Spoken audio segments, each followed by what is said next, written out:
चलिए अगला क्वेश्चन करते हैं। पिछले वीडियो में हमने इसी रेस्ट एंड मोशन काइनेमेटिक्स के ऑब्जेक्टिव 1 के पहले और दूसरे क्वेश्चन को सॉल्व किया था। अब तीसरा क्वेश्चन करते हैं। क्वेश्चन है a particle has a velocity u towards east at t equals to 0। इसको बना के देखते हैं ये क्या कह रहा है। ये हैं डायरेक्शंस, ये है नॉर्थ, साउथ, ईस्ट और वेस्ट। वो कह रहा है कि एक पार्टिकल है, यहीं पे मान लिया पार्टिकल, और ईस्ट डायरेक्शन में इसकी वेलोसिटी है u t बराबर 0 पे, और फिर उसने कहा है its acceleration is towards west and is constant. मतलब जो एक्सेलरेशन है ए, वो वेस्ट डायरेक्शन में और कांस्टेंट है। कांस्टेंट एक्सेलरेशन है, मतलब वो गति के जो 3 समीकरण होते हैं उनको हम यूज़ कर सकते हैं। v बराबर u plus a t, s बराबर u T plus half A T square, और v square minus u square equals to 2as। इनको हम यूज़ कर सकते हैं, तो करेंगे जब ज़रूरत पड़ेगी। तो अब वो कहता है कि let X A and X B the magnitudes of displacement in first 10 second and next 10 second. मतलब ये u वेलोसिटी से चल रही थी, 10 सेकेंड बाद इसकी जो डिस्प्लेसमेंट है ये मान लिया एक्स ए है, और फिर चूँकि एक्सेलरेशन तो दूसरी दिशा में है, उल्टी दिशा में है, तो इसकी वेलोसिटी अब थोड़ी कम हो गई होगी यहाँ पॉइंट पर आती हुई।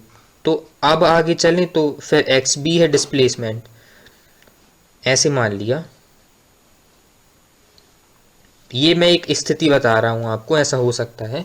तो हमें बताना है कि एक्स ए और एक्स बी में क्या संबंध है, क्या छोटा है, बड़ा है कि बराबर है, या फिर इंफॉर्मेशन सफिशिएंट नहीं है इसके रिलेशन को बताने के लिए। तो आंसर डी है, ये इंफॉर्मेशन सफिशिएंट नहीं है। अब ये आंसर क्यों सही है, पहले तो एक जनरल थॉट बताता हूँ कि क्या आ सकता है हमारे दिमाग में। कि जैसे इसकी वेलोसिटी है u और 10 सेकंड बाद इसने एक्स ए दूरी तय की, तो हम कह सकते हैं ये जो दूरी है s equals to U T plus half A T square. यदि लगाया तो u 10 प्लस माइनस ए कर दें क्योंकि विपरीत दिशा में है एक्सेलरेशन, 10 स्क्वायर, तो इससे आ जाएगा 10u माइनस 50a। ये s या xa कह सकते हैं इसको।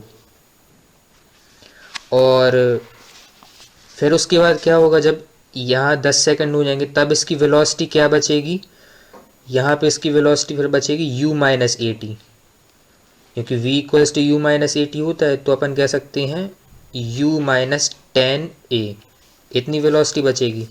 अब u की जगह पे हमें u माइनस 10 ही रखना है, और तो इससे हमें एक्स बी मिल जाएगा, क्योंकि अब प्रारंभिक वेग हो जाएगा u माइनस 10 ही, तो वो रखा जाएगा, तो ये आएगा 10u माइनस 150a। कैलकुलेशन से आ जाएगा इसी u की जगह पे u माइनस 10 ही रखने पर। अब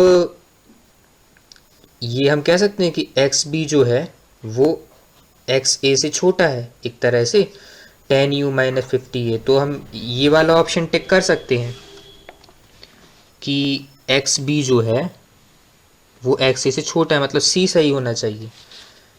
लेकिन ये इतना आसान नहीं है, क्योंकि हम एक सिचुएशन ये भी ले सकते हैं। पहली बात तो ये क्यों सही नहीं है मैं ये बताना चाहता हूँ कि ये जो u है इसका हमें मान नहीं पता है कि ये 50 मीटर पर सेकंड है, एक्सेलरेशन का मान नहीं पता है।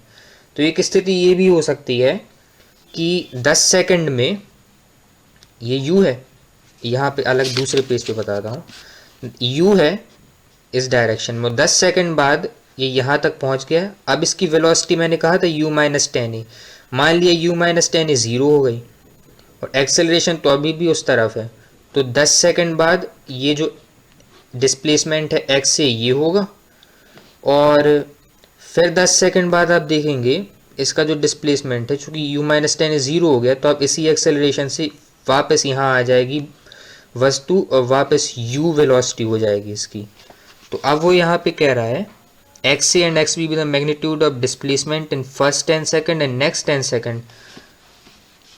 तो यहाँ पे फर्स्ट 10 सेकंड में डिस्प्लेसमेंट का मैग्नीट्यूड ये कुछ इतना हुआ, इसको मान लिया हमने L, थोड़ा तिरछा बना दिया, आप समझ लीजिए, इतनी बात कर रहा हूँ मैं। फिर नेक्स्ट 10 सेकंड में जो डिस्प्लेसमेंट का मैग्नीट्यूड है वो भी इतना ही होगा, क्योंकि अब वापस वहीं तो आ गई, तो इसमें तो x से बराबर x भी हो जाएंगे। हमने पिछली सिचुएशन में देखा था x भी लेस देन एक्स ए है। अच्छा, x भी ग्रेटर देन एक्स ए भी हो सकता है। यदि ये जो u है और u और a की वैल्यू इस तरह से हो जाए कि 10 सेकंड के पहले ही जो वस्तु है वो मुड़ जाए, तो 10 सेकंड आने आने तक यहाँ तक पहुँच जाएगी वस्तु, तो ये होगा एक्स ए, और फिर आगे बढ़ेगी, तो इस स्थिति में जो एक्स बी है वो एक्स ए से बड़ा हो जाएगा। तो तीनों स्थिति पॉसिबल है, ये तो हमें यू और ए के मानों के ऊपर निर्भर करता है। इसलिए यदि वो मान बता देता तो मैं इसको कैलकुलेट करके बता देता कि इनमें क्या संबंध है, इसलिए उसने नहीं दिया है वो मान, तो information is insufficient to decide the relation. ये ऑप्शन सही है। अगला है a person travelling on a straight line moves with a uniform velocity v1 for some time and uniform velocity v2 for some time for the next equal time, sorry, तो average velocity क्या होगी? तो मान लिया t time तक उसने v1 से चला, और फिर उसने कहा है कि फिर v2 से चला, वो भी इक्वल नेक्स्ट इक्वल टाइम, मतलब फिर t टाइम तक वो v2 से चला। तो पहले जो t टाइम तक चला उसमें कितनी उसने तय की, कितना उसका डिस्प्लेसमेंट हुआ v1t, फिर नेक्स्ट t सेकंड में